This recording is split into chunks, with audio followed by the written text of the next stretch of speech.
Hello everyone, welcome back to Slow English Learning. We're so happy you're here with us today. If you're learning English for everyday life, this episode is for you. Hi everyone, we hope you're having a wonderful day. Today we're going to practice real English conversations that people use every day. You know, when I first traveled alone, simple situations like checking into a hotel or ordering food made me nervous. I knew some English, but I wasn't always sure what to say. That's a very common feeling. Many learners understand English when they read it, but speaking in real situations can feel stressful. That's why today's topic is so useful.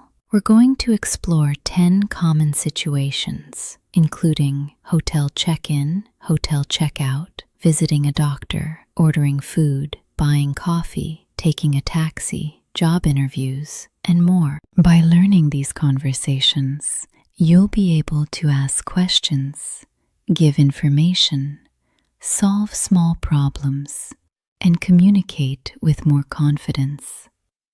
We'll also explain important phrases and patterns, so you don't have to memorize every sentence. You'll learn how English works in real life. We'd love to hear from you. Which real-life situation is the most difficult for you?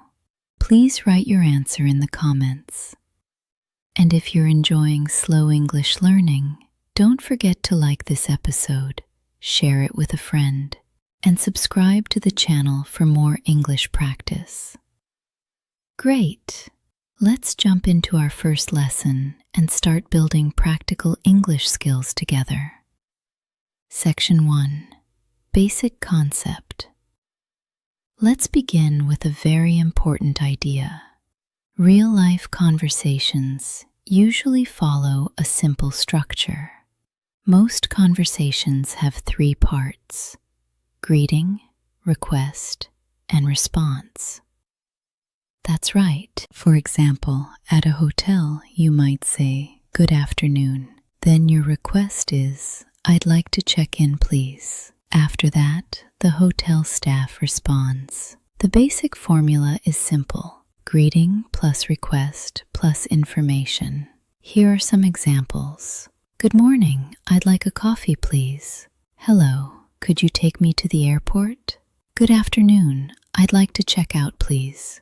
"Hi, I'm here for my job interview." Notice that all these sentences are polite and direct. You don't need complicated grammar. In my daily life, I often use simple requests. For example, "Could I have some water?" Or, "I'd like a receipt, please." Exactly. Simple English is powerful English.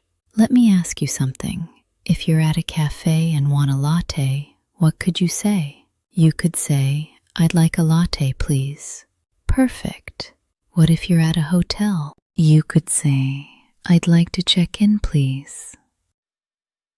Great. Now let's practice giving information. After a request, people often ask questions.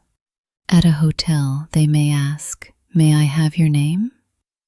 At a doctor's office, they may ask, "What seems to be the problem?"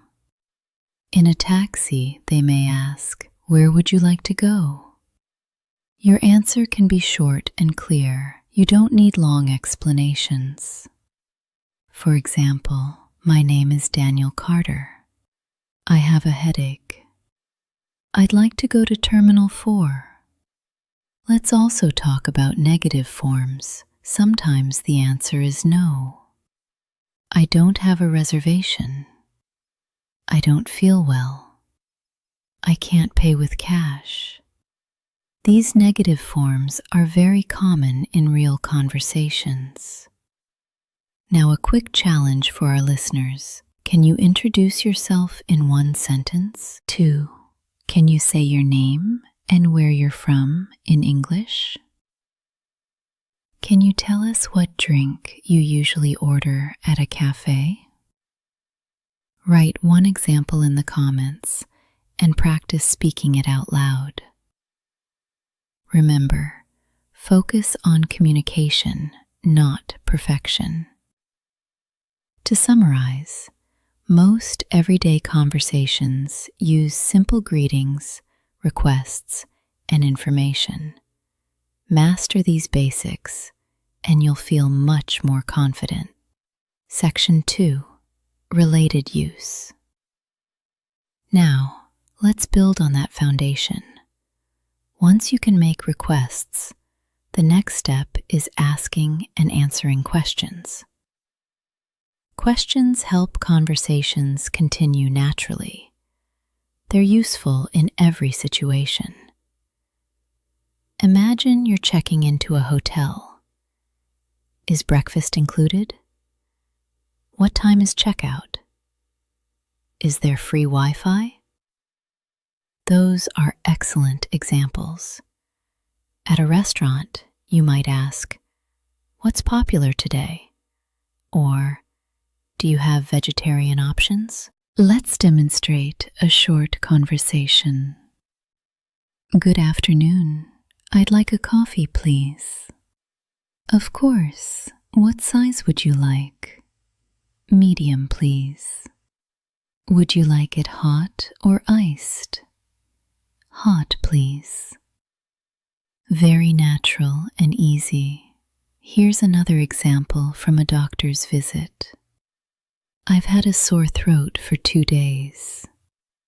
Do you have a fever?" "Yes, a slight fever." "Have you taken any medicine?" "Just some painkillers." Notice how questions guide the conversation. Let's compare formal and informal English. Informal. "Can I get a coffee?" More polite. "Could I have a coffee, please?" Informal. "Where's the bathroom?" More polite. "Could you tell me where the bathroom is?" Both are correct, but the polite version sounds friendlier. That's especially useful in hotels, restaurants, and interviews. Let's do a quick practice activity. You're in a taxi. Ask about travel time. You can say, "How long will it take to get there?" You're buying flowers. Ask for advice. "What do you recommend?" You're at a hotel. Ask about Wi-Fi. "Is there free Wi-Fi in the room?" Here are 3 important tips. First, listen carefully before answering. Second, keep your answers short and clear. Third, don't be afraid to ask someone to repeat information. You can say, "Could you repeat that, please?" That's a very useful sentence. We'd love to see your practice. Write one question you often need in English in the comments. Key review: ask questions, answer clearly, and use polite language whenever possible. Section 3. Additional use. In this section, let's focus on sounding natural and friendly in everyday situations. Many learners know the words, but they aren't sure about tone. Tone is how your words sound to other people. For example, saying "thank you" is good. Saying "thank you very much, I appreciate it" sounds warmer. Here are some useful expressions. "That sounds great." "I appreciate your help." "I'm looking forward to it." "That would be helpful." These phrases appear often in real conversations. Let's look at a practical scenario.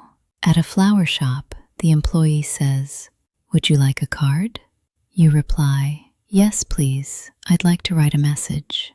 Simple, polite, and natural. Another situation is a job interview. When asked, "Why do you want this job?" you can answer, "I'm interested in this position because it matches my skills." That's much stronger than simply saying, "I need a job." Here's an important tip about politeness. Adding words like "please," "thank you," and "excuse me" makes conversations smoother. Also, pay attention to your voice. Speak clearly and not too quickly. Let's do a mini practice.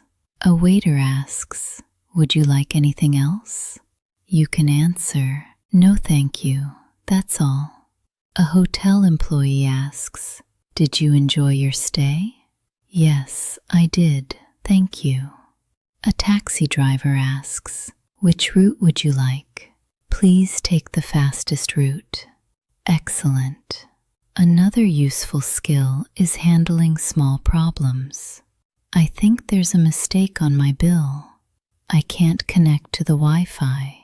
Could you help me, please?" Those phrases help you solve problems calmly and politely.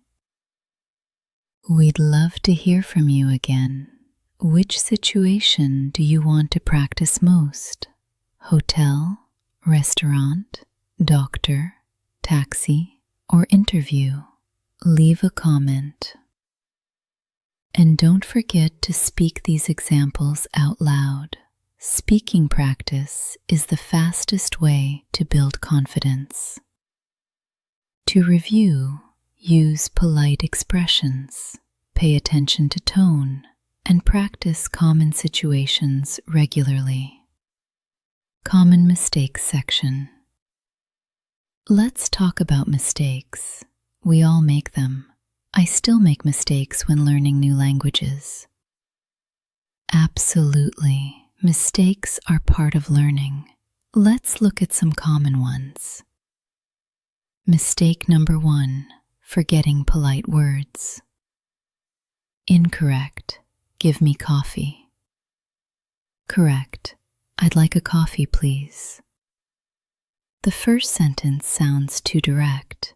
The second sounds friendly and respectful. Mistake number 2, using the wrong question form. Incorrect. Where I can pay? Correct. Where can I pay? In English questions, the helping verb usually comes before the subject. Mistake number 3, forgetting past tense. Incorrect. I stay at the hotel for 2 nights. Correct. I stayed at the hotel for 2 nights. We use stayed because the action is finished. Mistake number 4, translating directly from your language. Sometimes learners create sentences that sound unusual, even if every word is correct. That's why listening to real conversations is important. Here are some better alternatives. Instead of "I want coffee," try "I'd like a coffee." Instead of "You help me," try "Could you help me, please?" Let me give you a funny example. Imagine a customer says, "I need coffee now or I die." That's dramatic. A more natural sentence is, "I'm really tired. Could I have a coffee, please?" Much better. Let's practice. Change this sentence. "Give me water. Could I have some water, please?" Change this one. "Where I check in? Where can I check in?" One more. "Yesterday I go doctor. Yesterday I went to the doctor." Excellent. Remember, mistakes help you learn. Every English speaker has made mistakes before.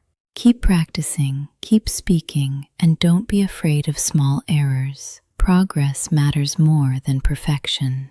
Now it's time for a fun activity. Choose the correct sentence. Situation 1. You're checking into a hotel. Option A. I check in now. Option B. I'd like to check in, please. Option B is better because it's polite and natural. Situation 2. You're ordering food. Option A. Give sandwich. Option B. I'd like a sandwich, please. Again, option B sounds much friendlier. Situation 3. You're visiting a doctor. Option A. I haven't been feeling well. Option B. I feel bad. Option A is correct and commonly used. Situation 4. You're taking a taxi. Option A. Airport, please. Option B. Could you take me to the airport, please? Both communicate meaning, but option B is more complete and polite. Situation 5. You're checking out of a hotel. Option A, I'd like to check out, please.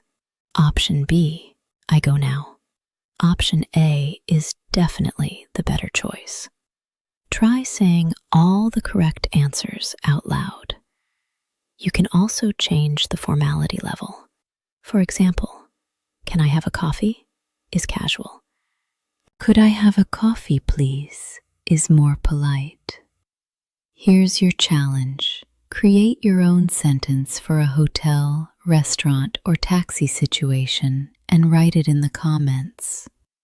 Remember, real communication is more important than perfect grammar.